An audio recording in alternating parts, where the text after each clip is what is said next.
નમસ્કાર મિત્રો, મારી ગુજરાત ખબર ચેનલમાં તમારું સ્વાગત છે। મિત્રો, દેશ દુનિયાની તાજા ખબર જાણવા માટે અમારી ચેનલને મિત્રો તમે અત્યારે સબસ્ક્રાઇબ કરી દેજો।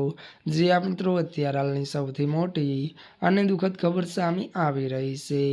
જે આ મિત્રો આપને જણાવી દઈએ કે વાત કરીએ તો ત્યારે લોકપ્રિય હાસ્ય અભિનેતાનું નિધન। વિગતવાર વાત કરીએ તો તમિલ ફિલ્મ જગતના લોકપ્રિય હાસ્ય અભિનેતા ત્યારે રોબિન શંકરનું 86 વર્ષની વયે નિધન થયું છે। તેમને કિડની સમસ્યા હોવાથી સારવાર ચાલી રહી હતી।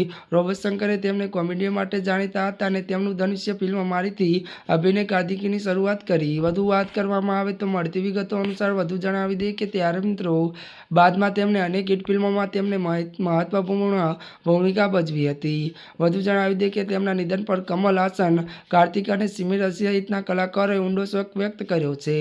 જી આ મિત્રો અત્યારે હાલની આ સૌથી મોટી અને દુઃખદ ખબર સામે આવી રહી છે।